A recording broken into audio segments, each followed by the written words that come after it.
Hi friends, welcome to my channel. நம்ம இந்த வீடியோல எதை பத்தி பார்க்க போறோம்னா நம்ம மொபைல்ல உள்ள Play Store வந்து தவறுதலா delete ஆயிடுச்சுனா அதை திரும்ப எப்படி ஓபன் பண்றது அத பத்தி தான் நம்ம இந்த வீடியோல பார்க்க போறோம். ஓகே फ्रेंड्स, வீடியோக்குள்ள போறதுக்கு முன்னாடி நம்ம சேனலை ஃபர்ஸ்ட் டைம் பார்க்கறீங்கனா இந்த subscribe பட்டனை கிளிக் செய்து subscribe செய்யுங்க. கூடவே இருக்க bell ஐகானை கிளிக் செய்து all இந்த ஆப்ஷனை எனேபிள் பண்ணுங்க. அப்பதான் நம்ம சேனல் வீடியோ நோட்டிஃபிகேஷன் மிஸ் ஆகாம கிடைக்கும்.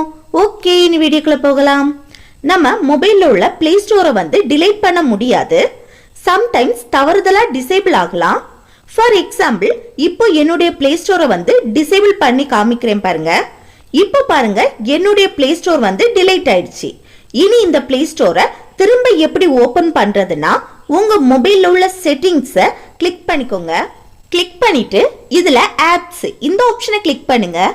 நெக்ஸ்ட் manage apps இந்த ஆப்ஷனை கிளிக் பண்ணுங்க. அப்புறம் இந்த பேஜ்ல உங்க மொபைல்ல உள்ள எல்லா ஆப்ஸுமே ஷோ ஆகும். ஆனா இதுல என்னுடைய Play Store இல்ல. சோ மேல ரைட் சைடுல இருக்க 3 டாட்டை கிளிக் பண்ணிட்டு இதுல ஷோ ஆல் ஆப்ஸ் இந்த ஆப்ஷனை வந்து கிளிக் பண்ணுங்க. நெக்ஸ்ட் இந்த சர்ச் பார்ல Play Storeன்னு டைப் பண்ணிக்கோங்க. இப்போ பாருங்க, Google Play Store வந்து ஷோ ஆகுது. அதை கிளிக் பண்ணிட்டு இந்த பேஜ்ல கீழே இருக்க எனேபிள் இந்த ஆப்ஷனை கிளிக் பண்ணுங்க.